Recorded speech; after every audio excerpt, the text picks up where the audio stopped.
Testing, testing.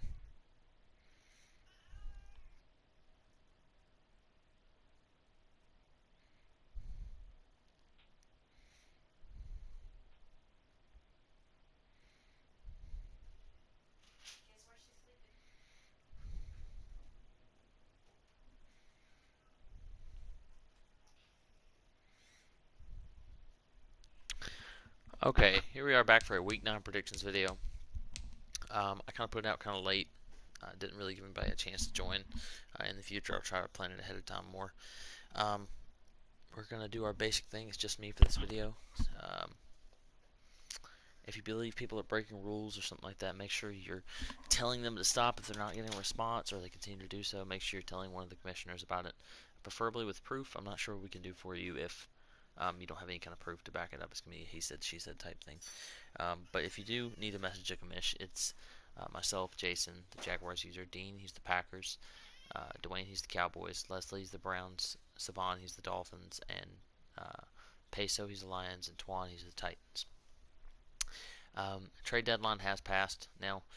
It's actually only open still because somebody was on a bye and needs to complete the trade. Um,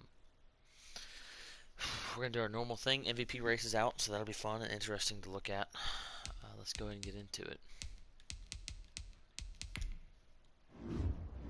I remember for Players of the Week bonuses, you do get +1. I'm not sure if everybody's done theirs yet or if they still need to hit that in. But for the NFC Offensive Player of the Week, Tamori and Terry, star wideout for the Packers, 5 catches, 208 yards, and 3 touchdowns. Quan Alexander with 3 tackles, 3 sacks, 2 interceptions, 2 forced fumble. It really just filled the entire chart out there. Good game. AFC Offensive Player of the Week, Jamie Newman gets his first Offensive Player of the Week award as a Dolphin. 16 of 23, 374, 8 passing touchdowns, 2 picks, 2 sacks.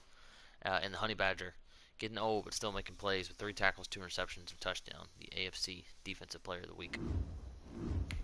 Let's look at these yearly awards. MVP race. First we have Kyler Murray on the undefeated Jags, followed by 2 Dolphins, Devon Wilson and Jamie Newman. Now me and Savon have both already played. Dean has yet to play yet, so Dorian Thompson-Robins may be moving up this list. The AFC offensive. Oh, let me look at the coach of the year. Coach of the year, Jason Stringer leads the way at 8-0. Coach Big Drip for the Dolphins at 8-1. Jay Will is 7-0, and Jimmy Martin 8-0, as well as Dean, also undefeated. AFC Offensive Player of the Year, Kyler Murray leading 2 Dolphins, Kayshon Boutte and Jamie Newman. Defensive Player of the year, this one may be locked up already, 9 weeks into the year, Devon Wilson, then followed by 2 Jags, Jabril Cox and Isaac Taylor-Stewart. Offensive Rookie of the Year, Kayshon Boutte, the wide receiver from the Dolphins. Raheem Jarrett, wide receiver for the Broncos. I want to say he just got hurt, so I'm not sure if he's going to be able to continue that. Trey Sanders, rookie running back for the Jets, has been having a good season. Got to pick your bright spots. Next, we got the Defensive Rookie of the Year, Maurice Hampton Jr. He's taking over for Kevin Byard for the Titans. He's having a really good season. Followed by Jalen Jones and Amari Gaynor. Best QB, this one's always kind of out of whack for a while. It's Tua at the moment. Best running back, Puka Williams, followed by Joe Mixon and Austin Eckler. Best wide receiver, Kayshon Boutte, followed by Jalen Waddle and Raheem Jarrett. Best O-line is DeCastro, Quentin Nelson, and Trent Brown. Best D-line is Kayshon Thibodeau, Josh Allen, and Aaron Donald. He's hurt for the next 6 weeks, so he won't be able to keep up with that, I'm sure. Best linebacker is Jabril Cox, Dylan Moses, and Ulysses Gilbert III. Best defensive back is Devon Wilson, Isaac Taylor-Stewart, and Honey Badger Tyrann Mathieu. Best kicker, Josh Lambo, Matt Gay, and Matt Hayek. NFC Offensive Player of the Year, Dorian Thompson-Robins, first year with the Packers leading the way, followed by Ezekiel Elliott and Tamori and Terry. Defensive Player of the Year, Jabril Peppers, 96 overall, that's ridiculous. Quan Alexander and Shaquille Griffin.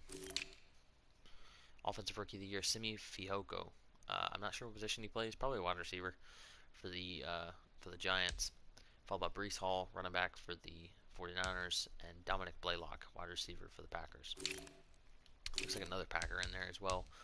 Justin Shorter. I don't know what position he plays, but Defensive Rookie of the Year, Renardo Green, 69 overall, lead the way for the Seahawks, followed by Eli Ricks, DB for the Bucks, and Ao Delay ADOA. I don't know. I think that's close. 68 overall. Seahawks got two players up there that are real low overalls. Good for him. Best QB, Thompson Robbins leads the way, followed by Trey Lance and Jaden Daniels. Ezekiel Elliott, Zeus White, Cam Akers. Wide receivers, Tamorian Terry, DK Metcalf, and Simi Fioku. Fioko. Best O-line, David Bakhtiari, Terran Armstead, and Ryan Ramchick. Saints just have two really good offensive tackles. Best D-line, Cam Jordan, followed by Chase Young and Quinnen Williams. Best linebacker, Quan Alexander, Avery Williamson. He's got to be like 34, 35 by now. I like seeing him succeed. I got a really close friend of mine who played on Avery's high school team with him. They're good friends. Says he's gonna give me some tickets one of these days to a Jets game. Roquan Smith also in third. Best defensive back, Jabril Peppers, Shaquille Griffin, Jair Alexander, Israel Mugwamu is also up there. That guy's insane. He's like 6'4" and he can man coverage and zone coverage. He's got 80 tackle as well. He's just ridiculous. Best kicker, Will Lutz, Alder Rosas, and Zach Freeman. We'll skip the team stats this week because we did them last week.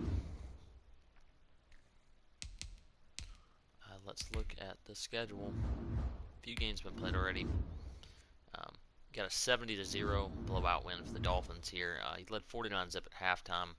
I kind of put it on cruise control after that. 6 turnovers to 0. That'll do it right there. Jamie Newman threw 5 touchdowns. DJ Uagalele threw 5 picks. So not good numbers there. Puka Williams. I think a perfect QBR is 158.4, isn't it? Or is it 0.3? I said that looks really close. Rushing, Puka had 7 carries. 4 of them were touchdowns for 138 yards. Trey Sanders had 20 for 67 yards. QB also had a touchdown run. Receiving, Keishawn Butte with 12 catches, 234 yards, and 5 touchdowns. I am sure that will be Offensive Player of the Week. Laviska Shenault did his best for the Jets. Blocking. Defensively, Wilson had 11 tackles, 2 tackles for loss, and 3 picks. That is ridiculous. This one was a really good game. I got to watch it earlier. I really thought Dwayne was going to win. All the scoring in this game except for the third quarter, 3 total points. San Francisco overcame some things. They had double the first downs. The yardage is just ridiculous, 638 to 431. Over 1,000-yard total offense. 2 turnovers, 700 total yards. Jesus. Red zone percentages both 100. Just a really, really good offensive game. Time of possession, look at that. It's only like 30 fucking seconds apart. This is just a great game. Dak Prescott was very efficient. Threw for 160 yards, 2 touchdowns, no picks. Jaden Daniels, just ridiculous numbers. 620 passing yards, 5 touchdowns. Did have bad options. Rushing, Ezekiel Elliott had 103 yards and 3 scores. De'Aaron King had one touch for a 61-yard touchdown. Breece Hall, 2 touchdowns as well. Frank Ladson Jr., 7 grabs, 262 and 3 touchdowns. Gavin's building this guy up. He's a great receiver. He didn't use him at all his rookie year. It was crazy. And then he kind of moved some people around, moved Ayuk out of his depth chart, and now Ladson's the guy. Deebo Samuel also had a pretty good day for 135. Tony Pollard, receiver, with 97 yards and a touchdown.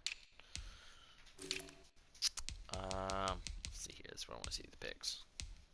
One from Leighton Vander Esch and one from Jamal Perry. Any sacks? Defenses were not good. 1 sack from Blake Cashman. That's it. Yeah, that's not impressive numbers on the defensive side of the ball. Jacksonville beat the Texans 45-17. Pretty efficient game. Did have 2 interceptions. One fumble and 1 interception from Murray. Player stats: Murray threw for 347 and 3 touchdowns. Watson for 202 and a touchdown. Rushing, Murray led all players with 84 yards and 2 scores. Deshaun Watson also with 39 and a score. Receiving, Waddle had 109, 2 touchdowns. Jarvis Landry is like my 3rd or 4th guy on the depth chart, but he kept getting open. He had 5 grabs for 100 yards. Gronk, 2 for 90 and a long touchdown.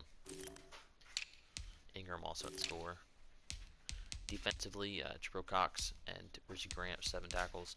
This is probably what made a difference, defense side of the ball at least. Josh Allen had 4 sacks, 2 from Deshaun Hand. Did have 1 from a couple guys on his side of the ball as well. Interceptions, 2 picks, 1 from Gary and Conley and 1 from Hamza Nasruddin. I don't usually show this. I know for a fact there was a forced fumble though, by some no-name guy on my team on the kickoff that Miles Jack scooped and ran in for a touchdown. All right, let's see here. Let me make sure I update Daddy Leagues. I want to say that I did it already. Pretty confident that I did, but let me just go ahead and check. Also, it's just nice to have the records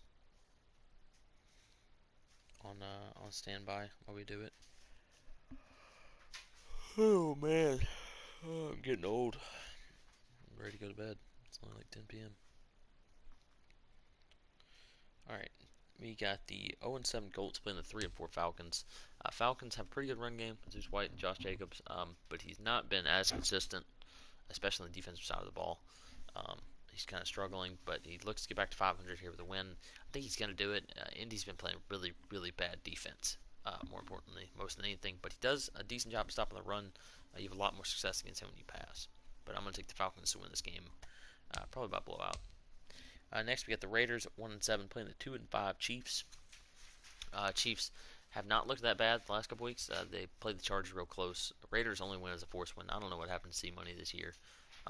He's not playing well at all. I think this is gonna be a really good game, really close game. I like the weapons on Kansas City's side of the ball more, so I'll take the Chiefs here. Patriots at Giants. This is going to be one of my sleeper picks of the week. Pats is very hot and very cold. If he has one of those games where he's playing really well, he could play E-Fly very tightly. I think I'm gonna take the Giants to win nonetheless, but you flip a coin. He could win by 7 or he could win by 30. It just depends. But I like the Giants here. Giants are 5-2. Pats at 3-5. Next, you have the 5-2 Titans playing the 1-6 Panthers. Panthers upset the Falcons for his only win of the year and has not played good football since. Getting better on the defensive side of the ball. This will be the second time Harold Landry has faced the Titans, his former team, on a different team. I think the Titans just have too many weapons, just more consistent on the offensive side of the ball. Panthers have to get Christian McCaffrey more involved. So I'll take Twan to win this one big. Our one game of the week this week, we had the Bills at 4-3 playing the 3-4 Ravens. Both these teams have kind of been up and down. Definitely looking to get back to better records than they have currently. Drop is playing better now than he was earlier in the year, while Chap's been about the same most of the season. I think I'll take the Ravens to win. I think I'll take the Bills to win this game. It won't be a blowout because Chap will run the ball and keep the score close. But I'll take the Bills to win on the road. Got the 2-5 Bucks playing the 3-4 Eagles. This is going to be a turnover machine of a game. I have no idea who's going to win. I guess home field, a little bit better defensively. I'll take the Eagles to win. Next, you have the 2-5 Lions playing the 0-7 Rams. Rams have been bad this year. Not playing great football. Lions are 2-5, but have had a couple close games. He only lost by 8 to Jimmy last week. I think he's going to get a much-deserved and much-needed win here on the road. Next, we have the 5-2 Chargers playing the 7-0 Broncos. This was only not chosen as a game of the week because it's already being streamed, and I choose non-divisional games as games of the week. These two always play each other tough. Jay Will made a note to point out to me that since this madness started, they are split between each other. So they do a good job at both them battling back and forth. Man, I think that the X factor here is Tua. The Broncos have such a better passing game. Chargers play significantly better defense. But I'm going to take the Broncos to win a low-scoring affair here. I'm going to pick a score. I'm going to say 21-17. Broncos win over the Chargers. It'd be a really good game, though. Bears at 5-2 playing the 0-8 Vikes. Vikes have not looked good this year. They cannot stop the run. Has not done well against the pass either. Offense has been struggling. Hopefully he can get that back moving the way he needs to. Chris has been pretty good. His run game has been good with Breda. I thought personally he would take a drop off, picking up Breda instead of using and getting Chuba Hubbard much better. But he's done well. Breda's playing great for him. So Bears playing good football. Gives them the win here on the road. Next we got the Browns and the Steelers. This is an interesting game because the Browns are 3-4, the Steelers 4-3. The Steelers were like 4-0, I think I want to say, and their first loss of the year came to the Browns.